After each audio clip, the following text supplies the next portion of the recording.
Assalamualaikum warahmatullahi wabarakatuh. Di video kali ini saya ingin cerita sedikit flashback.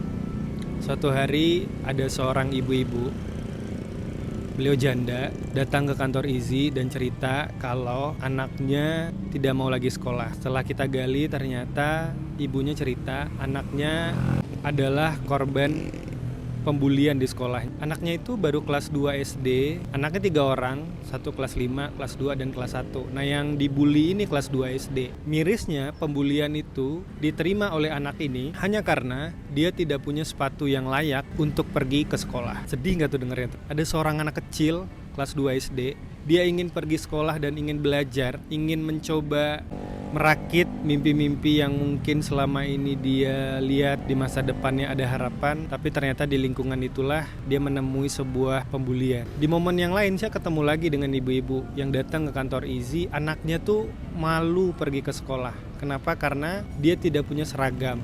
Maksudnya dia cuman bisa beli seragam putih merah aja tuh, sementara baju koko, baju batik, baju pramuka dia nggak punya, sehingga si anak ini agak sungkan dan malu datang ke sekolah dengan pakaian yang berbeda dengan teman-teman yang lain, yang berbeda seragam dengan yang lain. Kalau dipikir-pikir ya, sepatu atau baju paling harganya berapa sih? Paling 100 ribuan, 200 ribu paling mahal itu udah bagus, tapi menurut kita mungkin aja 100 ribu itu cuman 100 ribu. Tapi bagi mereka yang emang hidupnya lagi banyak ujian atau ekonominya yang lagi ada masalah, 100 ribu itu besar, sehingga sulit untuk beliau bisa membelikan sepatu anak. Sedih gak? Seorang ibu-ibu yang dia sudah ditinggalkan oleh suaminya dan berjuang sendiri, lalu tiba-tiba anaknya pulang sekolah dan menangis dan cerita kalau anaknya nangis karena sedih, karena diketawain oleh teman-temannya dia gak punya sepatu yang mungkin sama bagusnya dengan teman-temannya itu.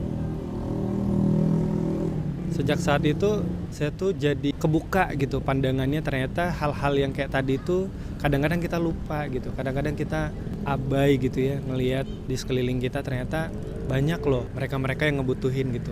Sampai pada akhirnya di bulan ini alhamdulillah tiap tahun ya, termasuk di bulan ini, Izi berkesempatan membagikan beberapa perlengkapan sekolah di beberapa titik di Sumatera Barat. Di video ini saya tuh sebenarnya cuman pengen cerita, cuman pengen kita tahu bahwa di luaran sana ada banyak pejuang-pejuang mimpi yang sulit, yang kelihatan sulit untuk mereka gapai, dan dia butuh kehadiran orang-orang yang bisa bantu dia agar dia bisa mendaki mimpinya itu gitu. Bagi kita mungkin cuman 100 ribu, tapi ketika kita belikan dalam bentuk sepatu, bagi saya ngebayangin sepatu itu kayak batu tebing mimpi gitu. Jadi saya ngebayangin anak-anak ini dia memanjat tebing, yang mana di puncak tebing itu ada mimpi yang dia lagi kejar gitu. Sayangnya di tengah-tengah tebing itu dia kehilangan batu yang bisa jadi pijakan atau pegang. Dia ngelihat kiri kanan gak ada lagi batu, sehingga dia gak punya pilihan buat terus naik ke atas gitu. Bayangin. Makanya saya bahagia banget di minggu-minggu terakhir ini,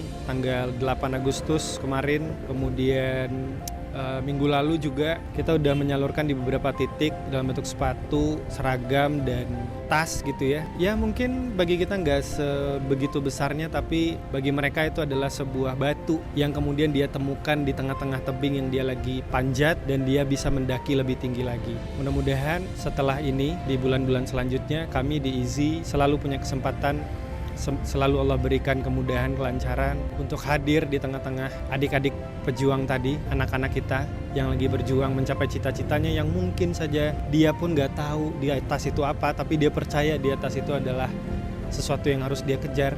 Kita hadir bersama mereka untuk terus menjaga harapan itu gitu. Semoga itu aja mungkin ya. Terima kasih. Assalamualaikum.